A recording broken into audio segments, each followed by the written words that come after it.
Playhouse.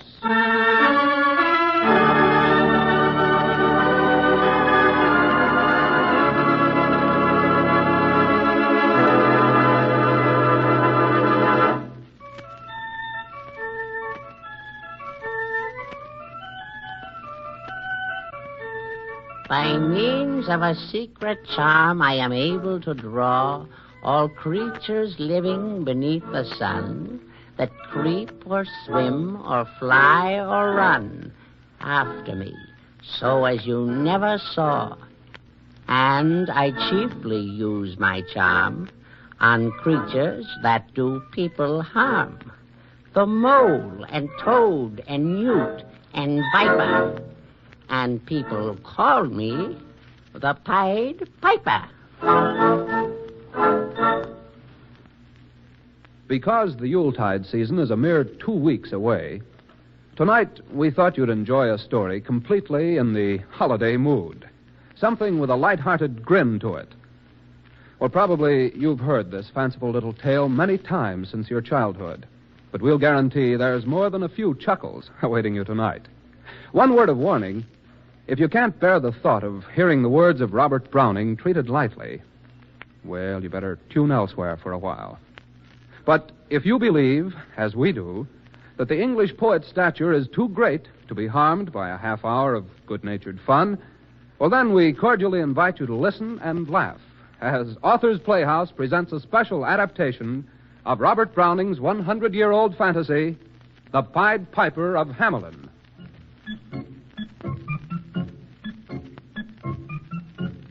My name is Robert Browning, and I hope you know me well. A story that is very strange is what I'd like to tell. A story of a man most weird who came to Hamlin, the town in which this tale of ours will very soon begin. Hamlin town's in Brunswick by famous Hanover City. The river Weser, deep and wide, washes its wall on the southern side. A pleasanter spot you never spied. But when begins my ditty, almost 500 years ago, to see the townfolk suffer so from vermin was a pity. Rats, rats, rats, they fought the dogs and killed the cats and bit the babies in the cradles and ate the cheeses out of the vats and licked the soup from the cook's own ladles. Gosh darn those rats. Something must be done. Rats in one's kitchen just aren't fun. And split open the kegs of salted sprats, made nests inside men's Sunday hats. How can I possibly wear this hat? My darling spouse, will you tell me that? It's the rats, my dear. It's all these rats. We grow lean while they grow fat. Mayor had better do something at once. The mayor, my husband, is a stupid dunce. And even spoiled the women's chats. By drowning their speaking with shrieking and squeaking in 50 different sharps and flats.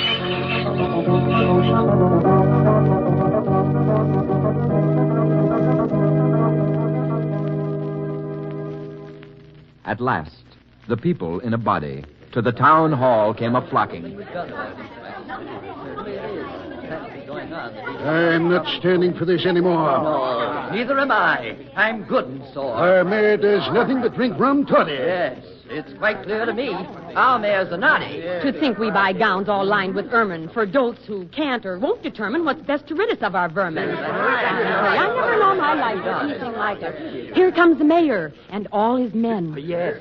Let's ask for help just once again. Yes, let's ask for help. I think we should. Rouse up, sir. Give your brain a racking. You'll find the remedy we're lacking, or sure as fate we'll send you packing.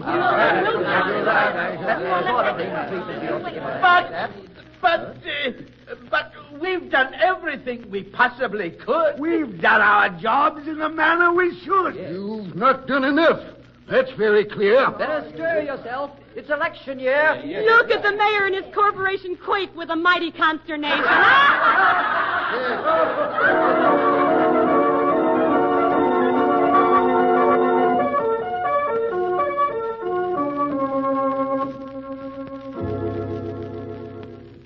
An hour they sat in their council room, hearing the clock as it ticked their doom. At length, the mayor, with hair unkempt, stood up and made one more attempt. We must try something completely new. The question is, what shall we do? We'll lose our jobs, our reputation. Unless we find some great salvation. Well, it's easy to bid one rack one's brain. I'm sure my poor head aches with pain. I've racked it so, and all in vain. Oh, for a trap, a trap.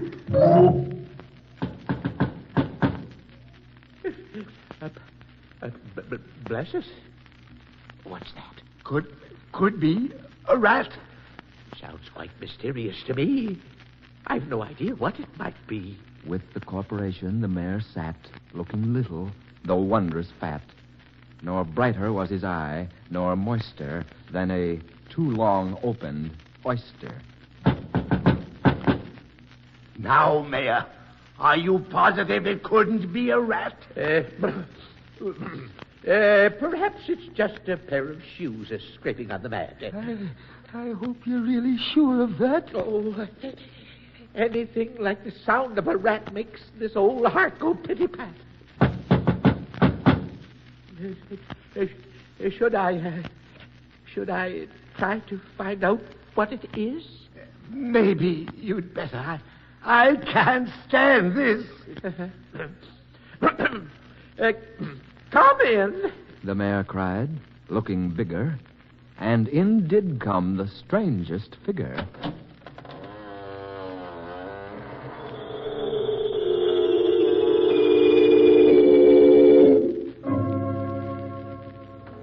His queer long coat, from heel to head, was half of yellow and half of red.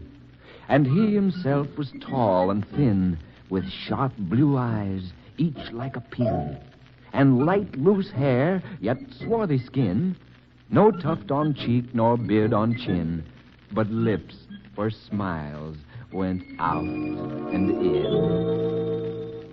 There was no guessing his kith or kin, and nobody could enough admire the tall man and his quaint attire.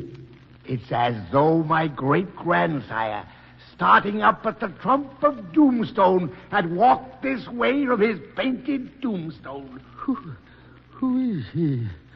Who could he be? I don't know. Just wait and see. I've never seen anyone quite like him. He looks like a man who's very trim. The strange man advanced to the council table. Please, Your Honors, I am able, by means of a secret charm, to draw all creatures living beneath the sun that creep or swim or fly or run after me, so as you never saw. You are? You mean you really are? By heavens, how we need such power. And I chiefly use my charm on creatures that do people harm. The mole and toad and newt and viper, and people call me the Pied Piper.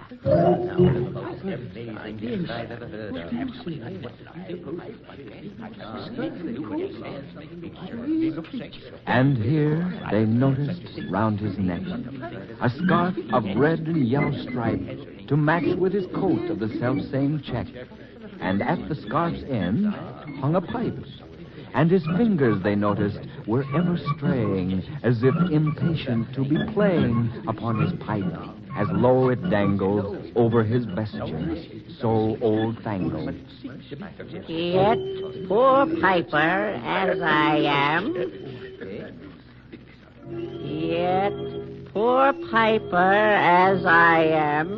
in Tartary, I freed the cham last June from his huge swarms of gnats.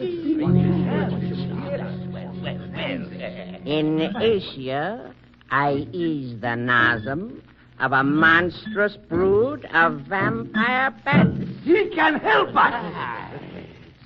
And as for what your brain bewilders, if I can rid your town of rats, will you give me 1,000 guilders?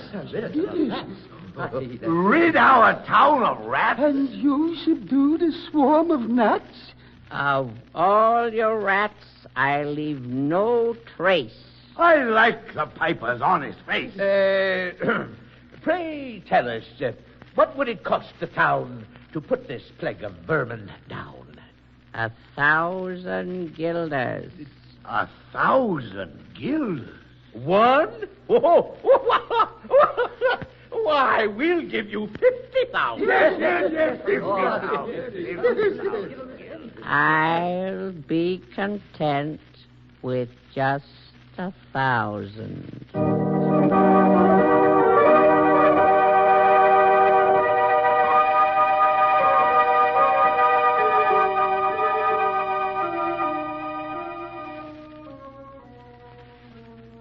Into the street the piper stepped, smiling first a little smile, as if he knew what magic slept in his quiet pipe the while.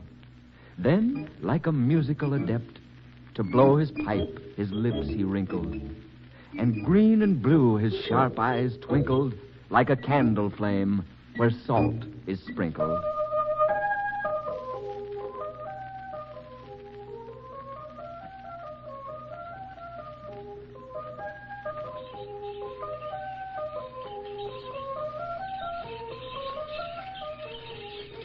You heard as if an army muttered, and the muttering grew to a grumbling, and the grumbling grew to a mighty rumbling, and out of the houses the rats came tumbling.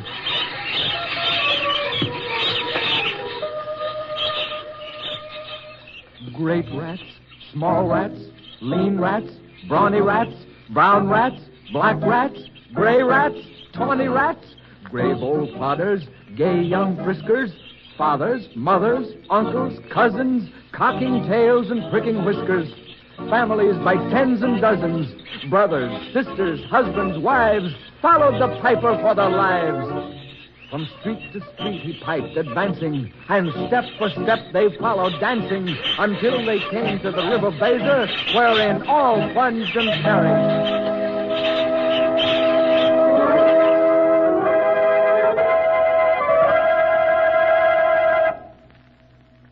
You should have heard the Hamlin people ringing the bells till they rocked the steeple.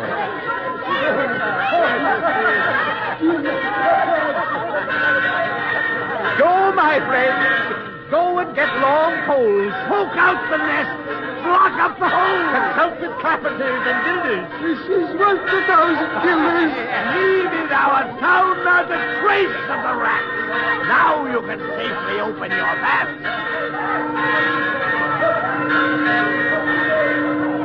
Then suddenly, up in the marketplace, they saw the stern Pied Piper's face. Mr. Mayor. No? Yes. Oh, it's you, Pied Piper. Well. So glad to see you. Is there anything further that I can do? The piper bowed a sweeping bow. I'd like my 1,000 guilders now. 1,000 guilders? Oh, that's absurd. Such a request I've never heard. But, Mr. Mayor, that's the amount I ask for the full completion of my task. But, dear man, 1,000 guilders are... 1,000 guilders. And we now have the added expense of builders. 1,000 guilders. The mayor looked blue. And so did the corporation, too. For council dinners made rare havoc with claret, Moselle, vin de Grave, Hock, and half the money would replenish their cellar's biggest barrel with Rhenish. To pay this sum to a wandering fellow with gypsy coat of red and yellow. Our business was done at the river's brink. Right. At the river's brink. We saw with our eyes the vermin sink. And what is dead can't come to life. I think. Now, friend, we're not the folk to shrink from the duty of giving you something for drink. And as a matter of money to put in your poke. Yes, in your poke. But as for the guilders, what we spoke of then, as you well know, was in a joke. yes, in joke. Besides, our losses have made us thrifty. 1,000 guilders. Nah. Come, nah. Take 50. No trifling. I can't wait. Come, take 50. I've promised to visit by dinner time Baghdad and accept the prime of the head cook's pottage. All he's rich in for having left in the caliph's kitchen of a nest of scorpions, no survivor. With him, I proved no bargain driver. 50 guilders, take it or leave it. You should be glad that you can receive it. You who put me in a passion may find me piped to another fashion. Do you for an instant think that I'll brook being worse treated than a cook? Insulted by a lazy ribald with idle pipe and fester piebald. Folks who put me in a passion may find me piped to another fashion. Eh? You threaten us, fellow? Pah, do your worst. Blow your pipe until you burst.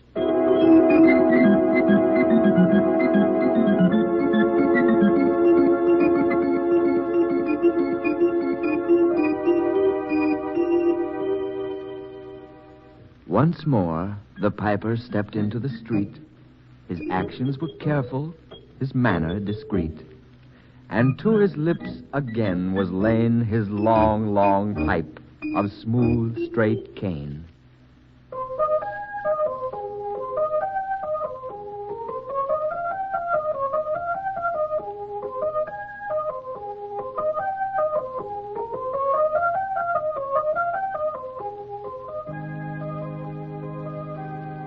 And ere he blew his second note on the pipe from out his yellow coat, there was a rustling that seemed like a bustling of merry crowds justling at pitching and hustling.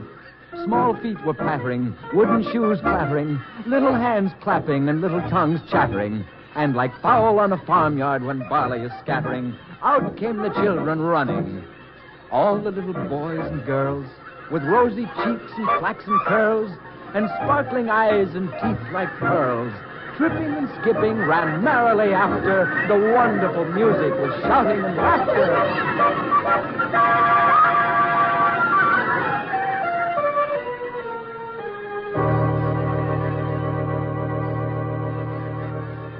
The mayor was dumb, and the council stood as if they were changed into blocks of wood, unable to move a step or cry to the children merrily skipping by. Would you pay him 1,000 guilders now, or would you rather insist on a row? They could only follow with the eye that joyous crowd at the piper's back, and how the mayor was on the rack. Oh, dear, what's happening? Look, see where the piper's going? You can see from here how the crowd is growing. Why, he's taking them up to Cobbleberg Hill. There's my girl in the violet dress with a frill. He can never cross that mighty top. He'll be forced to let his piping drop. Yes, and we'll surely see our children stop. When lo, as they reached the mountainside, a wondrous portal opened wide.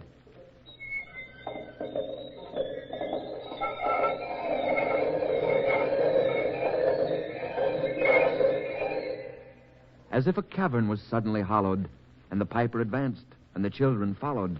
And when all were in, to the very last, the door in the mountainside shut fast.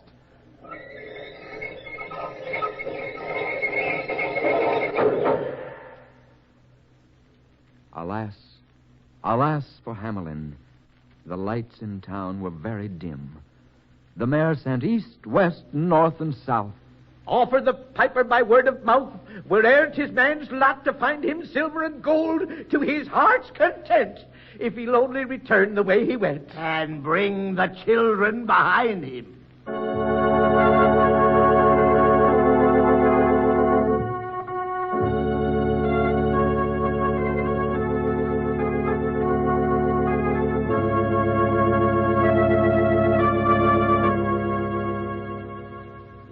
boy was lame, they say, and couldn't dance the whole of the way. You've been so sad since that certain day. There must be something you want to say. It's dull in town since my playmates left. But aren't you glad you weren't part of the theft? I can't forget that I'm bereft of all the pleasant sights they see, which the piper also promised me. How did he promise you these things? It was deep within his musical rings. He spoke of so many wondrous sights which were all to become our private rights. Well, he led us to a joyous land joining the town, and just at hand where waters gushed and fruit trees grew and flowers put forth a fairer hue, and everything was strange and new. Why, the sparrows were brighter than peacocks there, and their dogs outran our fallow deer, and honeybees had lost their stings, and horses were born with eagle's wings, and just as I became assured my lame foot would be speedily cured, the music stopped. And I stood still and found myself outside the hill, left alone, against my will, to go on limping as before, and never hear of that country more.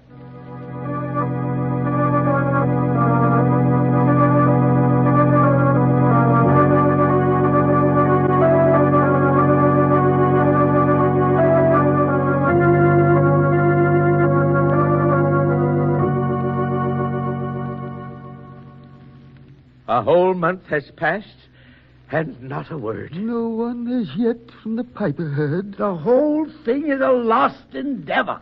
Pipers and dancers are gone forever. I want a decree made out today which has the following words to say. Lawyers should never think records dated unless the following is clearly stated. If, after the day and the month and year, these words of mine do not appear. And so long after what happened here on the 22nd of July, 1376. And the better in memory to fix the place of our children's last retreat, we shall call it... I know. The Pied Piper Street. Exactly, gentlemen. The Pied Piper Street. And I can assure you, take my word, by all men let this now be heard. If anyone here plays pipe or tabor, he's sure for the future to lose his labor.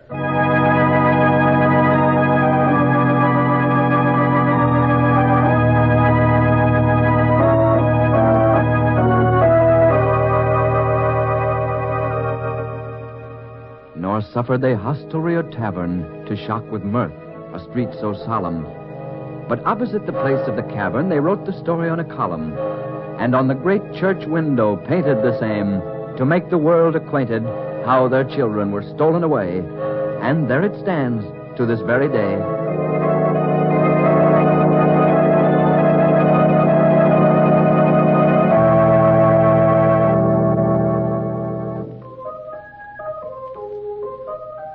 But I must not omit to say that in Transylvania there's a tribe of alien people that ascribe the outlandish ways and dress on which their neighbors lay such stress to their fathers and mothers having arisen out of some subterranean prison into which they had been trepanned long time ago in a mighty band out of Hamlin town in Brunswick land.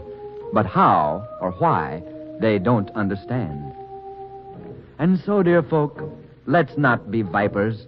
Let's clean our slate with men and pipers. And when they drive those rats far from us, if we promise them aught, let's keep our promise. You have heard Robert Browning's poem, The Pied Piper of Hamlin, adapted for Author's Playhouse by Guy DeVry and directed by Mr. Albert Cruz. Mr. Olin Soule was heard as Robert Browning, Mr. Wilms Herbert as the Pied Piper, Mr. Cliff Subir as the mayor, and Mr. Phil Lord played the part of the mayor's first assistant. Others in the cast of Author's Playhouse tonight were Mr. Haskell Coffin, Miss Norma Jean Ross, Miss Charlene Osgood, and Mr. Paul Hughes. The music was arranged and played by Mr. Elwyn Owen. Next week, same time, same station, Author's Playhouse will bring you Robert Arthur's amusing story of how a gambler bested the devil at his own game. Satan and Sam Shea.